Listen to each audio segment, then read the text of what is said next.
Hi అండి. ఈరోజైతే నేను తెలంగాణ స్పెషల్ పచ్చి పులుసు ఎలా చేయాలో చూపిస్తున్నాను. అసలు ఎంత బాగుంటుందో కదా ఈ సమ్మర్లో. ఇలా చేసుకొని మీకైతే ఫేవరెట్ అయిపోతుంది. నువ్వులు అయితే వేయించుకొని ఇలా మిక్సీ పట్టి పక్కన ఉంచుకోవాలి.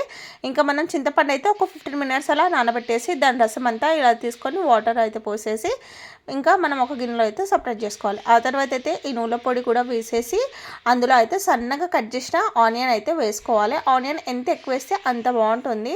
అలాగే 2 స్పూన్స్ అయితే రెడ్ చిల్లీ పౌడర్, ఇంకా 2 స్పూన్స్ అయితే సాల్ట్ అయితే వేసాము. సో ఇదంతా ఇలా వేసేసాక మనమైతే పోపు అయితే వేసుకోవాలి. కడాయి తీసుకొని అందులో ఆయిల్ వేసేసి ఆయిల్ హీట్ అయ్యాక పోపు వేసేసి అందులో ఎండుమిర్చి, ఇంకా కరివేపాకు, అలాగే అల్లం వెల్లుల్లి పేస్ట్ ఇవన్నీ వేసి మంచి ఫ్రై అయితే చేసుకోవాలి.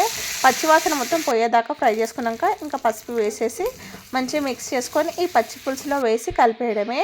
ఇంకా లాస్ట్లో అయితే కొంచెం అలా బెల్లం అయితే వేయండి. ఎంత బాగుంటుందో అసలు, చాలా బాగుంటుంది. తప్పకుండా అయితే ట్రై చేయండి. మీలో ఎంతమందికి ఈ రెసిపీ నచ్చిందో నాతో అయితే కామెంట్ అయితే చేయండి.